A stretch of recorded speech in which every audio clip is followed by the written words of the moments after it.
الاتجاه حاليا كله الناس عايزه تاسس براند خاص بيها. الا وهي صناعه البراند. رقم 4 محتاج اعرف راس المال، او لما اعمل دراسه جدوى المشروع بشكل كويس لازم اكون فاهم تسويق كويس، لازم تعرف ازاي توصل. طيب خلينا نقول انا برضو ممكن ازاي انشئ فكره جديده. لكن ممكن يقدم المشروع ده بصوره جديده او بصوره مختلفه. اهلا بيكم في اولى حلقاتنا من برنامج صناعه البراند.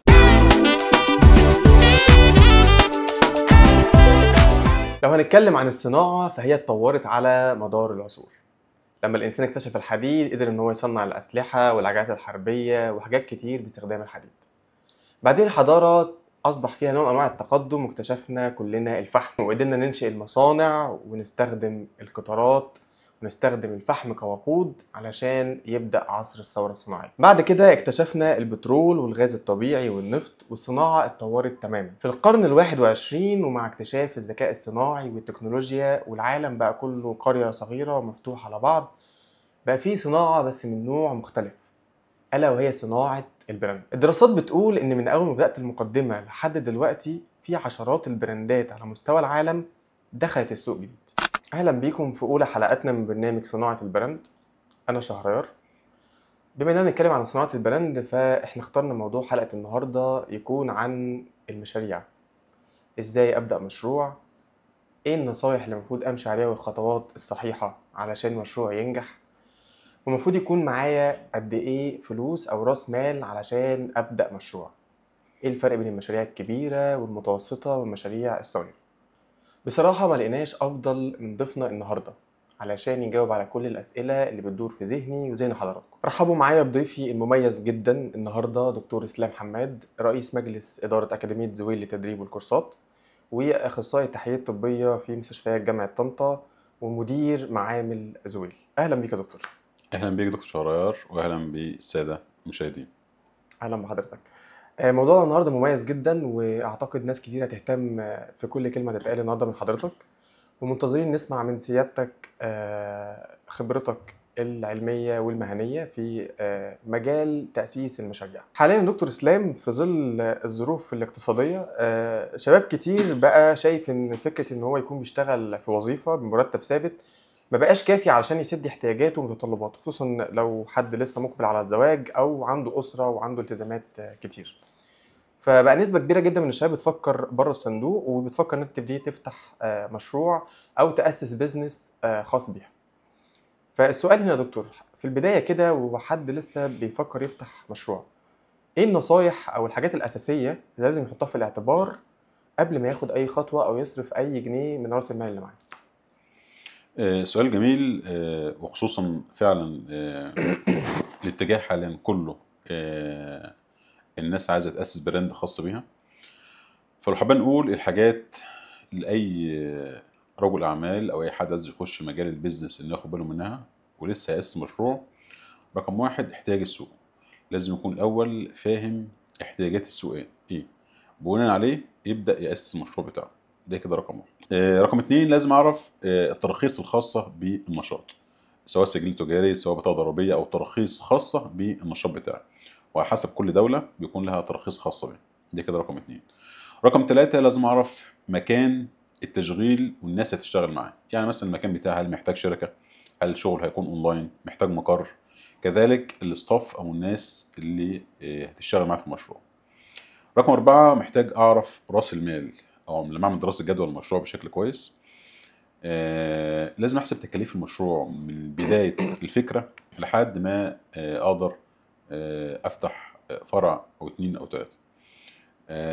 خلينا نقول ان بدايه المشروعات الصغيره الافضل انك تبدا براس مال صغير عشان تبدا تاخد تجربتك في السوق على مهلك واحده واحده. لازم تحسب تكاليف المشروع بالكامل من اول دراسه المشروع لحد ما تقدر تاسس بعد كده فرع او 2. خلينا نقول ان الافضل في اي مشروع جديد ان حضرتك تبدا براس مال صغير عشان عندك مساحه ان تقدر تبتكر، تقدر تطور نفسك خطوه خطوه، ولا قدر الله في خساره مبقاش الموضوع بالنسبه لك صعب او انت حطيت فلوسك كلها في الخساره. الحاجه الاخيره هي التسويق، لازم تكون فاهم تسويق كويس، لازم تعرف ازاي توصل نفسك للعميل او توصل خدمتك للعميل. توصل نفسك للعميل لو انت بتتكلم عن بيرسونال براند ليك، او خدمتك للعميل لو انت بتبدا فعلا مشروع قايم على خدمات او منتج. والتسويق هنا شق كبير جدا، ممكن بنتكلم عليه بعد كده بالتفصيل، ازاي اسوق المشروع بتاعي، وهل التسويق بيعتمد على تسويق الديجيتال ماركتنج فقط والاعلانات المموله، ولا ممكن يكون في استراتيجيه للتسويق اشمل واوسع. دكتور حابب اسالك اقل مبلغ ممكن حد يفتح بيه مشروع يكون كام؟ لكن في الاول محتاجين نعرف ايه الفرق بين المشاريع الكبيره او الشركات الكبيره والشركات المتوسطه والشركات الصغيره. كويس. حجم الشركه بيتقاس بثلاث عوامل. رقم واحد راس المال، رقم اتنين عدد الموظفين، رقم ثلاثة حجم المشروع في السوق. فلو حابين نقسمه كده، لو بنقول مشروع كبير فراس ماله بيكون بالملايين او فوق ال 2 مليون جنيه. عدد الموظفين بيكون فوق ال 100 موظف. حجمه في السوق بيكون عبارة عن فروع وبراند موجود في السوق من فترة كبيرة. المشروع المتوسط بيكون راس ماله مئات الالاف، بيوصل لحوالي مليون او 2 مليون. عدد الموظفين بيكون من 20 موظف الى 100 موظف. حجمه في السوق بيكون ليه سمعة وليه نصيب محترم في السوق. المشروع الصغير بيكون بمئات الالاف كراس مال. عدد الموظفين يعني اقل من 20 موظف. في السوق ممكن يكون محلي او لوكال. تمام. بس ده كده تقسيمة الشركات من حيث حجمها في السوق. دكتور سامح، حاجه تقصد محلي او لوكال يعني معروف على نطاق محدود، بالظبط. مش مثلا معروف على نطاق واسع او مشهور مم. بين الناس. بالظبط. تمام. ده ياخدنا دكتور اسلام لسؤال مهم. لو انا عندي 5 او 10,000 جنيه، هل اقدر افتح بيهم مشروع وابدا بيهم بيزنس؟ ده سؤال حلو جدا، واكيد بيعتمد على حاجتين اتنين. الحاجه الاولانيه ان في فعلا افكار مشاريع بتكون بالبادجت ده. الحاجه الثانيه ان هو يقدر يعتمد على نفسه، انه يطور من نفسه بالرقم ده. مع اني بميل للفكره الثانيه، بس خلينا نقول الاقتراحات الخاصه بالمشاريع اللي تكون بالبادجت ده. يقدر رقم واحد ان هو يشتغل اونلاين كدروب شيبنج، يشتغل اكسسوارات ويبيعها اونلاين. يقدر برضه يصمم شغل هاند ميد، وبرضه سواء بيع اونلاين او يقدر يعتمده كمشروع. اما الافكار الاخرى اللي انا بصراحه ارشحها ان هو يقدر يطور من مهاراته بنفسه او بذاته، وخاصه ان هو لو هو لسه خريج جديد فريش جرادويت، او لسه طالب. يقدر يطور من نفسه في مجال الميديا باينج بشكل عام. يقدر يتعلم برمجة، يقدر يتعلم الترجمة، يقدر يطور مهاراته من كسوفت سكيلز بشكل عام. مجال كونتنت كريتور، مجال المونتاج عموما، كل ده حالا شغل فريلانس يقدر يعتمد عليه. بالبادجت ده يقدر يعلم نفسه مهنة او حرفة زي ديت، وتكون بالنسبة له مصدر دخل مهم جدا. ودي انا برشحها او برجحها افضل من هو يبدا يفتح مشروع صغير بدخل محدود. برضه دكتور، اضافه لكلام حضرتك، الافكار بتاعت المشاريع الصغيره اللي هو ممكن يبداها، او حتى ان هو يطور من مهاراته بحيث ان هو يشتغل مثلا كفريلانس بمهاره معينه، بحيث ان برضه يقدر يدخل مصدر دخل عن طريق الشغل بالطريقه دي. الاتنين معتمدين على الاونلاين.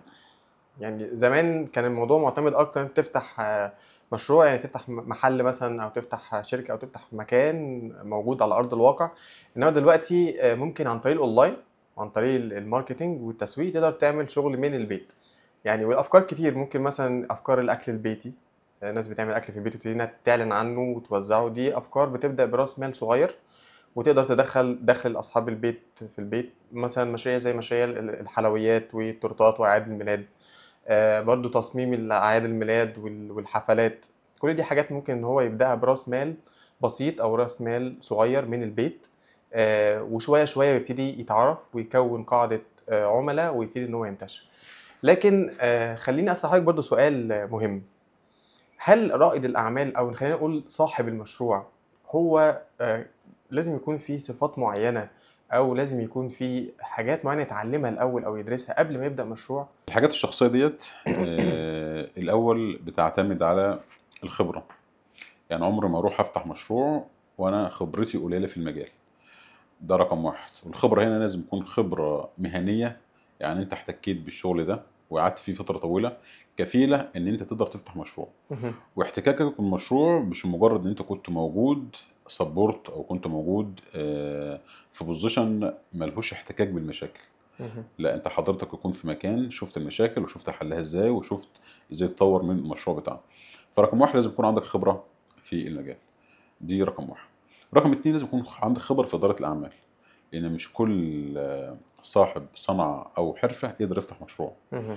فلازم يكون عنده خبرة في إدارة المشروع، وإدارة المشروع ده بيتعتمد بشكل كبير جدا إزاي يكون عنده خبرة في إدارة الموظفين بتوعه، إزاي يكون عنده خبرة في إدارة العمليات المالية أو الحسابات عنده في شركته، مهم. إزاي يكون فاهم في الماركتنج التسويق، مهم. كذلك إزاي يكون عنده دراية بدراسة الجدوى المشروع بتاعه من A to Z. مهم. فاصبح لو حابين نقسمها الى شقين اتنين، فعندي شق مهني اللي هي الجزئيه الخاصه بالمشروع بتاعه لازم يكون فاهمها بشكل حلو. رقم اتنين شق اداري، والاتنين ما ينفعش ان هما ينشقوا عن بعض. طيب، انت عايز تبدا مشروع وعندك خبره في احدهما، والشق تاني مش موجود عندك، هنا ممكن تستعين بشريك. فواحد بيبقى داخل مثلا بخبرته في المجال، وواحد تاني داخل بشق اداري. مهم. او انت عندك خبره كويسه في كله ما عدا الشق المالي، فانت داخل برضو معاك شريك انه يكون مستثمر هيغطي معاك الشق المالي.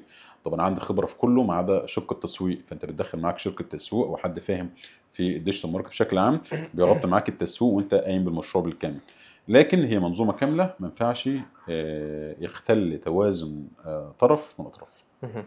دكتور اسلام، قبل ما اي حد يبدا مشروع او يدور على فكره او يشوف راس المال اللي معاه، هو الشخص نفسه صاحب المشروع او رائد الاعمال لازم يكون عنده مؤهلات ايه او ايه الصفات اللي المفروض تكون موجوده فيه شخصيا عشان يبدا مشروع او قبل ما يبدا مشروع؟ طيب، خلينا نقول صفات الشخص عايز يأسس براند خاص بيه. لازم اول يكون عنده حاجتين اتنين. الحاجه الاولانيه يكون عنده خبره في الحاجه نفسها اللي هيبدا اللي يفتح فيها مشروع. مهم. رقم اتنين خبره في اداره المشروعات مهم. او اداره الاعمال بشكل عام. خبره في المجال نفسه، هو لازم يكون فاهم في المشروع واحتك بيه ويشتغل فعلا وقابله تجارب فشل قبل تجارب النجاح. لان طبعا رقم اتنين لازم يكون عنده خبره في اداره المشروعات. إدارة المشروع ده تعتمد على رقم واحد على دراسة جدوى المشروع، رقم اتنين يكون عنده خلفية وخبرة عن التسويق لمشروعه، رقم ثلاثة لازم يكون فاهم محاسبة وفاهم ازاي يعمل دراسة مالية كويسة للمشروع بتاعه، رقم أربعة يكون فاهم تسويق ويعرف أبعاد التسويق بشكل كامل المشروع بتاعه. لازم الاثنين يكملوا بعض، ليه؟ لأن مش كل حد صاحب صنعة يقدر يفتح مشروع. طيب، لو انت عندك شق والشق التاني مش موجود عندك، يعني انت مثلا راجل خبير وعندك صنعه لكن مش فاهم في جزء اداره الاعمال، هنا تقدر تعتمد على شريك يقدر يكمل لك الجزء الناقص بتاعك، انت بخبرتك وهو بخبرته في اداره المشروعات. مهم. وانت عندك كل حاجه لكن ما عندكش خلفيه عن التسويق، فانت بتعتمد على شركه التسويق تقدر تعمل لك استراتيجي وبلان كويسه جدا، وتشيلها شركه تسويق وحضرتك شايل الجزء كله، وهكذا. فهي عباره عن منظومه كامله بتكمل بعضها. دكتور اسلام، دايما بنسمع ان لو حد عايز يبدا مشروع جديد لازم يجيب فكره جديده، لازم يعمل فكره جديده، ويقول لك الفكره بتساوي فلوس. ممكن توضح لنا يعني ايه فكره جديده؟ يعني هل عشان ابدا مشروع لازم اجيب فكره محدش عملها خالص قبل كده، ولا المقصود بيها ايه؟ طيب، خلينا عارفين ان الفكره بدون تنفيذ فقيمتها بتساوي صفر. يعني كلنا اصحاب افكار، الافكار بتجي لنا في كل وقت وفي كل مكان، مهم. لكن الفكره طالما ما اتنفذتش وما تحولش لمشروع واشتغل عليها كل التجارب سواء كمكسب او كخساره، تعتبر قيمتها بتساوي صفر. ثانيا، تعال نقول اول ايه العوامل اللي ممكن تساعد الشخص ان هو يطلع افكار جديده. رقم واحد، قوه احتكاكه بالسوق او بالشغل ممكن يولد فكره جديده. مهم. ده رقم واحد. رقم اتنين، احتياج السوق. يعني هو راجل موجود وعارف السوق ممكن يكون محتاج ايه، فبناء على احتياج السوق يقدر يطلع فكرة جديدة. رقم ثلاثة، حل مشكلة. هو شايف ان المشاريع الموجودة حاليا ما بتغطيش مشكلة معينة هو لمس السوق فمحتاج حل، فهنا ممكن تجي له فكره جديده. دي نقطه رقم 3. طيب خلينا نقول انا برضو ممكن ازاي انشئ فكره جديده. مهم. في عوامل كتير قوي ممكن تساعدك برضو في انشاء فكره جديده. حالا مع وجود الذكاء الاصطناعي تشات جي بي تي يقدر يساعدك بشكل كبير قوي في فكره جديده.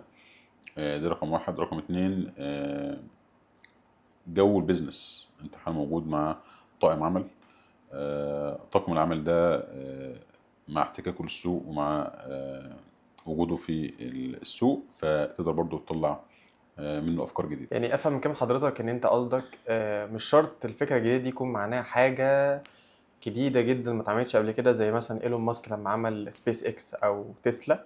لا، ممكن يكون هو بيعمل مشروع معروف عند الناس او تقليدي، وليكن مثلا بقاله او مطعم او كافي شوب او اي حاجه من الحاجات دي، لكن ممكن يقدم المشروع ده بصوره جديده او بصوره مختلفه. م- مظبوط. م. ممكن مشروع موجود بالفعل بس انا هضيف له اضافه صغيره هتغير شكل البراند بشكل كبير، مهم. او هو مشروع موجود بالفعل لكن مش في ثغره، الثغره ديت محتاج حل المشكله، فانا طلعت الفكره زي ما هي، اخدتها كوبي وحطيت حل المشكله اللي كانت موجوده معانا. زي ما قلت في الاول، هي فعلا مش لازم تكون مشكله جديده، في اكتر من عامل ممكن من خلاله اطلع فكره جديده. مهم. هل لازم المشروع ينجح من أول مرة؟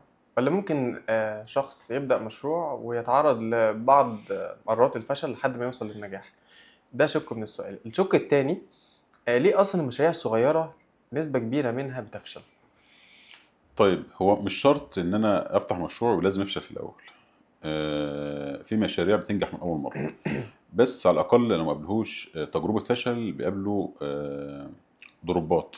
الضربات دي ممكن تكون في الاستاف الموظفين، ممكن تكون جزء مادي، ممكن يكون قله الماركتنج، فممكن يقابله مشاكل فيقدر يتخطاها ويتعلم المشاكل دي كتجارب ويكمل مشروع ومشروع ينجح. فمش شرط عشان افتح مشروع جديد لازم الاول افشل مره او اتنين عشان المشروع يكمل. ده اجابه الشق الاول. نخش للشق الثاني. المشاريع الصغيره بتفشل هي نتيجه سؤال كنا سالته قبل كده كنت جاوبت عليه، هو التسرع في فتح مشروع. مهم. فانا لازم اجمع بين حاجتين، خبرتي في المشروع نفسه وخبرتي في اداره المشروع. مهم. انا عندي خلل في الاثنين، ما جازفش واروح افتح المشروع، لا ما عنديش مشكله خالص ان انا استعين بشريك يكمل لي الجزء الناقص بتاعتي. مهم. طب ايه الافضل يا دكتور، ان انا احط اكبر راس مال موجود معايا في المشروع علشان ادعمه ماديا بشكل كويس، ولا ان انا ابدا المشروع بجزء من راس المال في البدايه؟ ايه الافضل من وجهة نظرك؟ لو مشروع جديد يفضل تبدا باقل راس مال. ده فكره البيزنس الصح. اقل راس مال هيديك مساحه اكبر ان انت تقدر تجرب، هيديك مساحه اكبر ان انت تقدر تجازف، ان انت تقدر تشوف فكره جديده وتنفذها. وفي نفس الوقت انت في حاله وجود فشل او وجود تعثر يبقى انت ما خسرتش كل مالك. ده كمان هيضيف لك حته مهمه جدا وانت بتنافس شركات كبيره. الشركات الكبيره عندها اللي يخاف عليه، لكن انت ما عندكش اللي تخاف عليه. ما عملتش اي حاجه. تاني تاني يعني ايه؟ تاني. هو حاسس ان هو مش عارف لا لا لا, لا هي مظبوطه والله، هجيبها لك بالظبط. مم.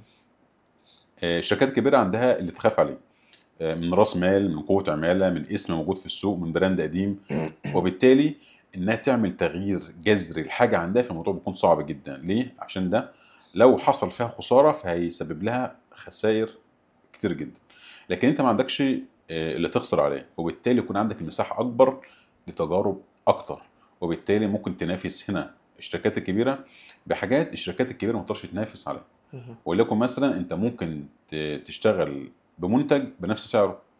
ليه؟ انت عندك اوريدي كوست قليله، وبالتالي ما عندكش مصاريف كتيره، فتقدر في الحاله دي تاخد حصه من السوق كويسه. مهم. لكن الشركات الكبيره دي هل هو يقدر يبيع منتج بنفس السعر؟ صعب جدا. ليه؟ بنفس لانه عنده السعر بمعنى ايه يا دكتور؟ نفس المنتج بنفس تكلفته. طب هو كده هيستفيد ايه؟ كده مش هيكسب اي حاجه. حلو. انا في بدايه مشروعي حالا كحد صغير، سهل جدا اقدر اعمل حاجه زي كده. رقم واحد عشان ابني اسمي في الاول، رقم اتنين انا ما عنديش مصروفات كتيرة تقدر تكون عائق بالنسبة لي. رقم 3 أقدر آخد أكبر حصة من السوق. مهم. لكن المشاريع الكبيرة صعب إنها تعمل حاجة زي كده. ليه؟ لأن هو عنده مصاريف ضخمة لازم يغطيها كل كوارتر في السنة. مهم. يعني افهم مكان حضرتك مثلا لو هنطبقه على مثال عملي، لو جينا مثلا نتكلم على الحلويات، فاكيد المحل او براند الحلويات، براند ما مشهور بيقدم مثلا انواع حلويات مختلفه، فهو اكيد بيحط على التكلفه دي ايجار المكان، مرتبات الموظفين، الدعايه اللي بيعملها لو بيعمل دعايه على السوشيال ميديا، فكل تكلفه بتضاف زياده على العميل. على عكس مثلا لو حد لسه بيبدا مشروع حلويات من البيت، فهو ما عندوش ولا ايجار مكان، ما عندوش تكلفه عماله، الماركتنج بتاعه مش بيصرف كتير، فيقدر ان هو يقدم المنتج او نفس المنتج ممكن يكون بكواليتي اعلى او حتى بكواليتي مشابهه، ولكن بسعر منافس جدا او بسعر اقل كتير من المحلات. ده يعني حضرتك تقصد كده مظبوط؟ بالظبط كده. تمام. دكتور اسلام، عايزينك برضو تقول لنا ليه اغلب الناس بيبقى عندها مخاوف من انها تبدا مشروع جديد؟ خلينا نقول المخاوف ممكن تيجي للشخص ده غالبا لعدة عوامل. رقم واحد، لو هو مثلا عنده وظيفة قديمة فهو خايف ان هو يسيب وظيفته القديمة ويبدأ يخش على مشروع جديد، فهو مش ضامن استقرار مشروع جديد، وفي نفس الوقت خايف يجازف ان هو يستقيل او يسيب شغل الاولاني.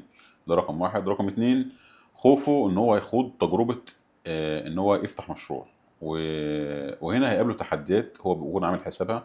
هو خايف ان هو ازاي هيدير ستاف موظفين، ازاي يدير الامور الماليه لمشروع بشكل عام، ازاي يقدر يسوق لمشروعه، لان طبعا التسويق بحر كبير جدا وبيعتمد على اكتر من شيء. فهنا يقدر يقابله مخاوف.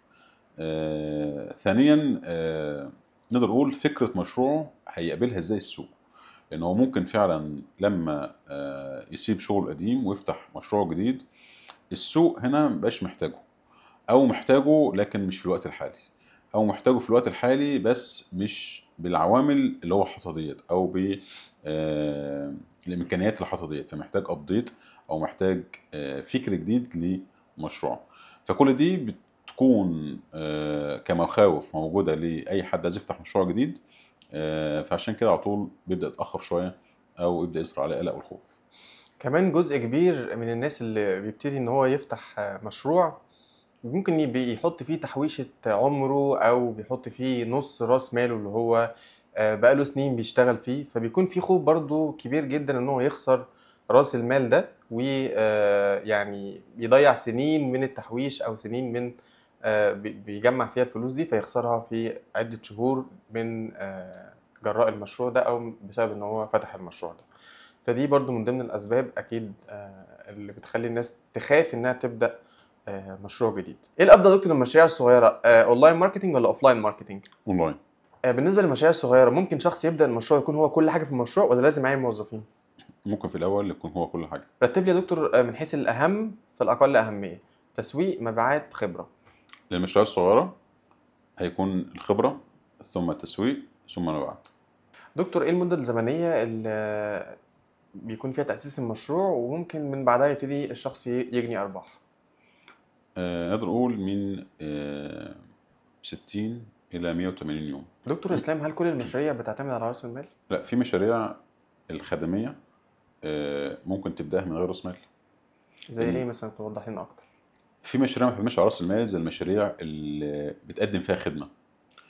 خليك عارف إن المشاريع نوعين، يا إما مشروع خدمي أو مشروع بتقدم منتج. المشروع الخدمي زي مثلا بتقدم كورسات أو بتقدم مثلا استشارات أو المجال التعليمي بشكل عام، وده بس لما تكون أونلاين. المشاريع الإنتاجية أو لو أنت بتقدم فيها منتج زي الملابس، زي الأدوية، زي العقارات وهكذا. دكتور، هل في فرق بين اداره الاعمال ورياده الاعمال؟ طبعا في فرق بين. صاحب المشروع الصغير في البدايه يكمل في الوظيفه بتاعته ولا يتركها؟ يكمل. ايه الافضل يا دكتور من حيث بدايه المشروع ماديا، يبدا بمشروع خدمي ولا مشروع بيعتمد على منتج؟ خدمي. دكتور بقى، اخر سؤال، حابين حضرتك توضح لنا الفرق ما بين رائد الاعمال او اداره الاعمال ورياده الاعمال. طيب، مدير الأعمال هو حد بياخد المشروع من A to Z ويكون هو المسؤول عنه كاملا، والمشروع بيفضل مكمل باسمه، وممكن بعد كده يبقى براند ويورث ليه، بس يكون باسمه. يعني مثلا عطارة الحاج فلان وأولاده، مم. مصنع الحاج فلان وأولاده، مهم. ده بيكون مدير أعمال. لكن رائد الأعمال هو بيتبنى مشروع ويبدأ بالفعل ينفذه، ويبدأ يشتغل في السوق المشروع، وبعد كده ممكن يبيعه، وبعد كده يجي له فكرة مشروع تاني فيبدأ بعد كده يبدأ يشتغل عليه، وفعلا يعين مديرين ليه، وبعد كده يبدأ يستقر في السوق، فيبدأ برضه نفس القصة يبيعه ويخش على مشروع التالت وهكذا. ده مهم. فرق بين رائد الأعمال ومدير الأعمال. مدير الأعمال بيتبنى مشروع واحد ويورث فيه ويفضل موجود باسمه. رائد الأعمال بيبقى معاه أكتر مشروع، بيجي له الفكرة ينفذها ويشتغل في أرض الواقع، وبتكسب وبتخسر، وبعد كده أول ما يستقر يقدر يبيعه ويخش على المشروع اللي بعده. مهم. يعني افهم من كلام حضرتك ان قصدك تقول ان اللي بيفرق رائد الاعمال عن المدير مثلا او مدير الاعمال، ان رائد الاعمال دايما بيكون صاحب فكره، صاحب ابتكار، بيقدر ان هو يكون عنده فكره جديده، وما بيكونش عنده انتماء قوي لفكره معينه. هو مجرد مكان ما بيلاقي البيزنس او الاستثمار بيروح وبيقدر ان هو يغير ما بين اكتر من مشروع في نفس الوقت. انما مدير الاعمال هو الشخص اللي عنده قدره اداريه اكتر، حته الافكار الجديده والفكره الابداعيه بتكون عنده مش هي رقم واحد في شغله او في طبيعه الشغل بتاعه. طيب مظبوط. مش عايز نقول الفكرة الإبداعية عند مدير الأعمال بتكون قليلة أو مش أحسن حاجة، الموضوع مش كده. وممكن يكون عنده فكرة إبداعية لمشروع بس، أو يدي انتمائه وولائه لمشروع فقط، مهم. وشاف طاقته وإخلاصه هيكون لمشروع فقط، ده مدير الأعمال. لكن رائد الأعمال هو حد ما بيبكيش على مشروع هو كبره وتعب فيه، ويقول لا والله ده لازم يكون هو بتاعي ويفضل معايا على طول. لا، هو ما يتبناش مشروع لمدى الحياة، هو ما يتبناش فكرة مدى الحياة. هو حد بيفكر فكرة مشيت في السوق ونجحت، يبدأ يبيعها ويبدأ يخش على اللي بعدها، فهو ما يتبناش فكرة ثابتة. مهم. يعني برضو كمان رائد الأعمال ممكن يكون اللي هو الشخص اللي بينشئ المشروع من الصفر، يعني هو اللي بيبدأ المشروع من أيام ما كان مجرد فكرة. إنما مدير الأعمال هو ممكن بيجي بيشتغل على اوريدي مشروع كان قائم بالفعل أو كيان كان موجود اوريدي. مظبوط؟ بالظبط كده. مدير الأعمال ممكن نخش على مشروع من النص، رائد الأعمال لازم هو بيكون هو مؤسس المشروع من الصفر. دكتور إسلام، كان نفسي يكون في متسع أكبر من الوقت عشان نستفيد من حضرتك، لكن النهاردة حلقتنا خلصت. بإذن الله في الحلقات الجاية هنتعلم برضو من حضرتك، ونسمع من حضرتك معلومات أكتر وأكتر، نستفيد من خبرتك، نستفيد من السنين اللي حضرتك اتعلمت فيها وشفت فيها السوق، احتكيت فيها مع الشباب، احتكيت فيها مع أصحاب المشاريع، بحيث إن احنا ننقل الخبرة دي كلها للمشاهد بصورة مبسطة، بصورة تقدر تفيد الجميع. في نهاية الحلقة حابب أشكر دكتور إسلام على كل المعلومات القيمة اللي أنا شخصيا استفدت منها النهاردة، والمشاهدين كمان استفادوا. وصلنا لآخر الحلقة، أول حلقات برنامج صناعة البراندات. النهاردة كنا بنتكلم على ريادة الأعمال وإدارة الأعمال، بنحاول نشجع الناس إنها تاخد خطوة عشان تبدأ مشروعها الخاص. انتظرونا في حلقات تانية كتير، مش بس عن إدارة الأعمال أو ريادة الأعمال، هنتكلم على حاجات مختلفة، هنتكلم على الديجيتال ماركتينج، ونتكلم على الداتا أناليسز، ونتكلم على التسويق الرقمي والتسويق الإلكتروني، ونتكلم على المبيعات. انتظرونا في مواضيع كتير مختلفة ومتنوعة عشان تفتح عقول الناس وتوسع مداركهم، وتدي طاقة إيجابية وطاقة أمل لأي حد بيفكر إن هو يبدأ مشروع جديد أو حتى يتعلم مهارة جديدة عشان يزود بيها دخله ويرفع بيها من مستوى المعيشة بتاعته. شكرا ليكم، وانتظرونا في الحلقات الجاية بإذن الله. نشوفكم على خير.